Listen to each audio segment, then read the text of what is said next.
were shipwrecked essentially after the boat was capsized. They tried to turn over the boat that was still floating, perhaps to survive, and then they were bombed again.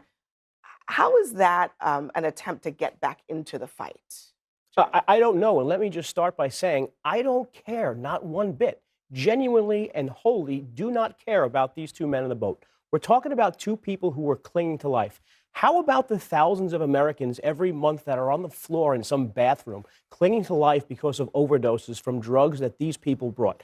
These guys are not good guys, but this basically follows the typical Democratic fact pattern. It starts with a fake news story about Pete Hegseth that gets disproven, right? He didn't actually order them to kill everyone. That's been sort of taken back. And then it goes into the part where Democrats defend the bad guys at the expense of law enforcement and now the American military. This is kind of standard Democratic operations. And if you ask me, I give more of a crap about the Americans who are losing their life every single year to drug overdose than two jerks floating on a boat trying to flip it back over or whatever. It doesn't matter. They interdict the drugs, they collect the evidence, and in many cases, they try these individuals and bring them to justice. Why can't we do that now? So what I've learned from all this, and this is not the first time this has happened, don't get on a boat with drugs in it. You get blown up. That's what I've learned from this. And I think at the end of the day, the administration was elected to stop the inflow of drugs that are killing Americans. I think they're doing that. We're having a very healthy debate about it. But basically, no one's debating whether there were drugs on this boat. Venezuela's sending drugs out everywhere. And where it gets transferred to what boat and when, who knows? But if you're on a boat full of drugs, you get blown up. And I think this may have some drug dealers saying, maybe I want to slow down on the boat drug stuff, which is really what the mandate of the government is. Boy. So we got to follow up on the mainstream liberal media boo-hoo, whine, and crying over narco-terrorists who are trying to smuggle drugs into the United States of America. Maybe not directly, but they're part of the drug network that is very prevalent south of our border. That ultimately ends up with drugs coming into the United States of America. And they've been boohoo, whining, crying on behalf of the drug boats that have found out, after, again, attempting to smuggle drugs to different parts of Latin America, right, that, again, eventually make it into the United States of America. And I'm saying this because they're coming up with all types of crazy stuff, right, when their conspiracy theories fall apart about the strikes against the boat. And they're really just coming up with some of the most ridiculous and insane excuses for defending narco-terrorists. Like, for example, well, they aren't really trafficking fentanyl here. Fentanyl doesn't come from Venezuela. Okay, but it's coke. Who cares about coke? Right? I mean, that's essentially, that's what they're saying, right? They're like, oh, there was a second strike. They finished them off. Oh, God, it was so bad, so terrible. And I'm like, okay, they made sure that the fentanyl, the coke, right, whatever's on the boat.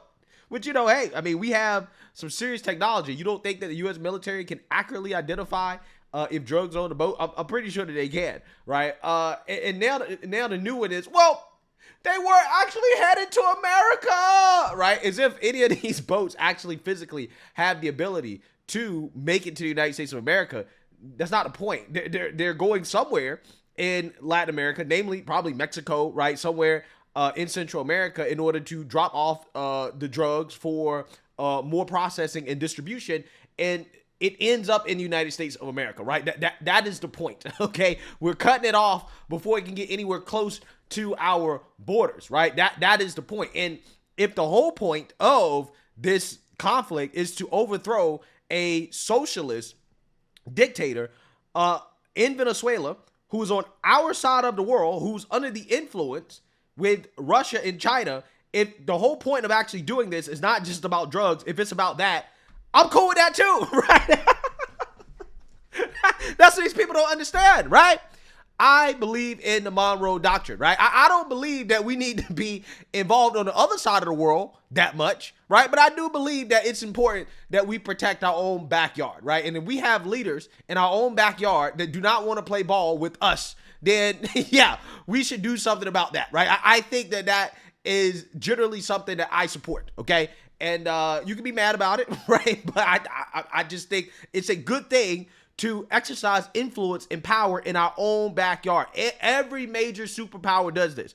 China does this. Russia does this. Everybody does this. It would be stupid not to be involved in our own backyard, especially considering how China and Russia are trying to exercise influence and control in our own backyard, okay? I do not want China and Russia having more influence in our backyard, on our side of the globe than we do, right? Either we do it, either we exercise and flex our power, okay, and control, or they're going to do it, right? I would much rather we do it. That doesn't mean there are no downsides. Doesn't mean there's no negative effects. It doesn't mean that, it doesn't, lead to instability sometimes.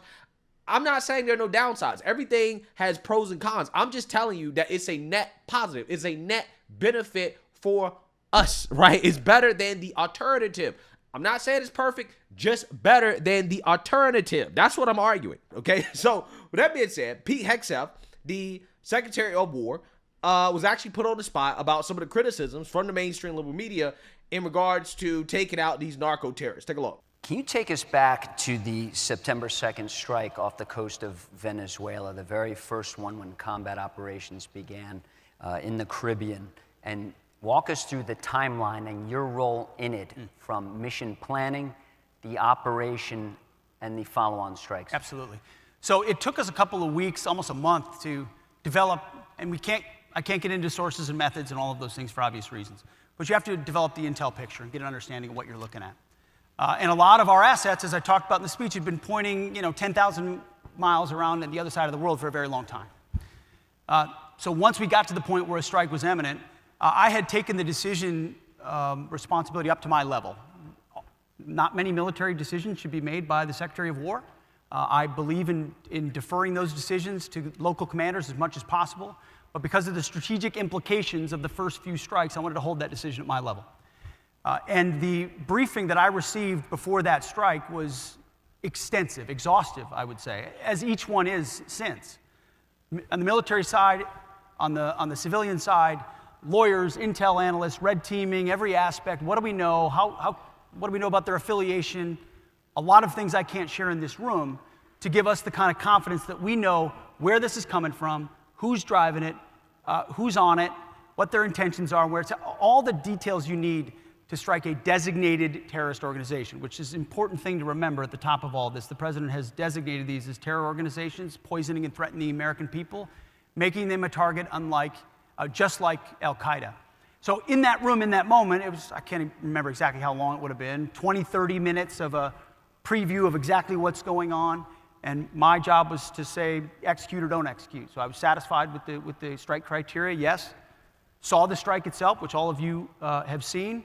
There was probably 30 or 40 minutes, is what I've been told, of dust, and it was on fire for a long time after that. I stayed for probably five minutes or so after, but ultimately at that point it was a tactical operation, and so I moved on to other things. I shouldn't be fighting tactics as the Secretary of War, so I moved on to other things.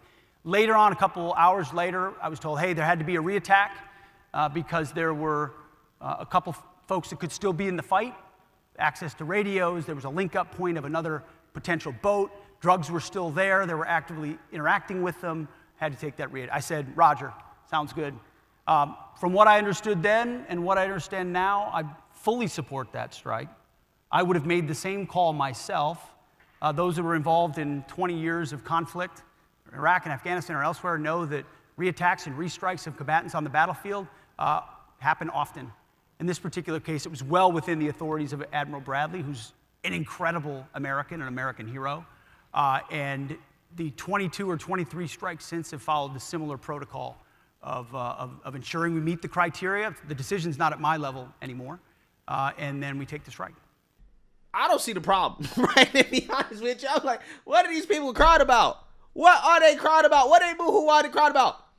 These people were not nearly as upset when Obama decided to issue drone strikes that killed American citizens in the Middle East with no due process, right? An American president, a sitting American president, Barack Hussein Obama, launched drone strikes on American citizens with no due process, okay? Killed them, executed them, gave them the death penalty with no trial, Okay, no opportunity to prove their innocence. He said they're done. And these same people want to boohoo, whine, and cry about some narcos who are not American getting a similar treatment. Yeah, I'm not buying it, right? I'm not buying it. And, you know, hey, there are some hosts on CNN who aren't buying the fake outrage. Like, for example, Michael Smerconish. He is going to do a pretty good segment on the point of these strikes and how this is actually beneficial and it aligns with good foreign policy, especially, again, when you consider the Monroe Doctrine. So without further ado, let's go ahead and get into it. Still, the broader moral and legal debate cannot be separated from the sheer scale of the carnage that these traffickers are unleashing. CDC data shows that more than 105,000 Americans died of drug overdoses in 2023. That's the official number from the National Vital Statistics System. That's the highest ever recorded. The numbers seem to have dipped since then, but they're still sky high. Although the CDC tallies all overdoses together, nearly three-quarters involve illicitly manufactured synthetic opioids like fentanyl. So when I say about 100,000 Americans die each year from illegal drugs, that's not rhetorical flair. That's the CDC's reality. And where do those illegal drugs come from? The supply chain today is frighteningly efficient. Fentanyl precursor chemicals are overwhelmingly produced in China. Those chemicals are shipped to Mexico, where the cartels synthesize fentanyl at industrial scale. The finished product then smuggled across the U.S.-Mexico border in quantities small enough to fit in a backpack, but potent enough to kill millions. And the maritime routes, like the vessel involved in that September 2nd attack, they move cocaine, heroin, and synthetic precursors northward through Central America and the Caribbean before entering the U.S. distribution pipelines. And that's the supply chain behind tens of thousands of American deaths every year. Some critics argue that any use of force against drug traffickers violates international law because traffickers are not state actors and have not initiated an armed attack. I think that's an outdated lens. Under Article 51 of the UN Charter, nations retain an inherent right of self-defense. And modern U.S. practice has never limited that right to state-sponsored attacks. After September 11, the U.S. used force against al-Qaeda, a non-state actor. In Grenada, 1983, the U.S. used force to protect American citizens, not to repel an attack. Panama, 1989, the U.S. seized Manuel Noriega, in part because he was flooding the U.S. with cocaine, contributing to widespread death and addiction. These precedents recognize that grave, ongoing threats from non-state actors can justify force in certain circumstances.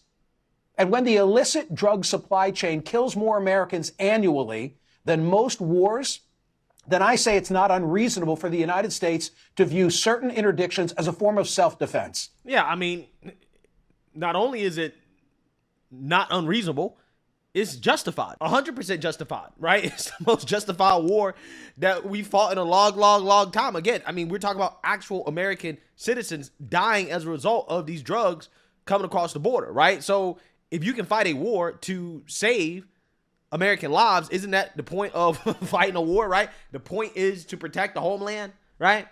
Yeah, I mean, to me, it seems pretty justified. And so far, the war that we fought, we haven't lost any American service members. So, you know, it is what it is. But it is serving as a deterrent, right, to those who want to traffic drugs into the United States of America. That is the point. But of course, that principle has to be applied carefully and with facts and evidence, legality, accountability, which is why the second strike on September the 2nd needs to be fully investigated and fully revealed. Recent polling shows just how torn Americans are on issues. A Reuters Ipsos poll from mid-November said only 29% of Americans support killing suspected drug traffickers abroad without judicial process. Yet a Harvard-Harris poll from early October said 71% support for destroying boats bringing drugs from South America. And a CBS News YouGov poll from mid-November shows the public almost evenly split when it comes to, quote, using military force to attack boats suspected of bringing drugs into the U.S. 53% said yes, 47% were opposed. It's like any other issue in this country. Let's be real. In general, the American people agree with what needs to be done. They just don't agree with it actually being done, right? Just like the border, right? Most people agree that, yeah, we should allow mass illegal immigration into the country, and they agree with the mass deportations. The problem is what they don't agree with, right, is the tactics that are being used, which again are the tactics that have to be used in order to actually do what they generally agree with, right? What the American people tend to disagree with, again, is when you actually do what the American people say that they want, right? That is the current conundrum in our politics. Same issue, very different reactions based on the framing, and that's precisely why transparency matters. People can't form a legitimate judgment about what the U.S. military did on September 2nd until they see what really happened. We need to hold drug traffickers accountable for the mass killing that they're driving inside the United States, and that includes robust interdiction of drug-running vessels. We need to value every American life equally, not just the ones whose names appear in the headlines. Yeah. So you seen that, you heard that. Now, his Democrat viewers saw this segment and they got pissed off, right? And this dude basically demolished. He went off on his own viewers who sent angry messages about him defending these strikes against the narco terrorists. Take a look. Drug runners know that there is a very good chance that they will be killed on a narco boat. Then they will think twice before they get on board. Deterrence matter. Jeanette, I made the same point about border policy. Okay, remember all the film footage that we've seen in the last couple of years? I can't put it out of my head of people racing across the border. You think they're racing across the border today? We'd be watching it on CNN. They're not, because the word has spread, and it is a deterrent. I agree with your point, and I think the same thing is going to probably go on with these drug transporters. One more. I think I've got time. Let's see what we've got. I could do this all day. So on the street, you see a drug dealer in plain sight. Are we to shoot them right there in the street? This is the U.S. Board the boat, stop them, get the evidence, show us, wow, I think you're a part of a cult now. No, we're keeping out a foreign entity or entities who are trying to invade our country with their drugs. It's a different standard that applies. Less of due process is necessary on the high seas than at home. Boom. It's really that simple. It's really that simple. I don't know what the mainstream liberal media Democrats think they're getting out of making these arguments, right? Because again, they don't really care about this stuff. None of these people were boohoo whining crying when Obama was drone striking individuals left and right, right? I mean, they didn't care. Nobody cared. Now all of a sudden, President Trump is essentially using the same precedents that Obama set in order to defend our homeland, right? Not to fight some war in the Middle East, but to defend our homeland from narcos, terrorists, drug smugglers, individuals who are actually killing hundreds of thousands of Americans per year. And all of a sudden, these people got problems. Oh, well, it's about overthrowing the Venezuelan government. Okay, and so what? Right? Okay. If that's what it's really about, okay, well, we can kill two birds with one stone, right? I'm just saying, these people, they really think that this is a winning argument. It's just not. At least not with me, right? It might be with some people, but not with me. So let me know what you guys think. Make sure you like, comment, and subscribe. Most importantly, share a Black conservative perspective. Peace.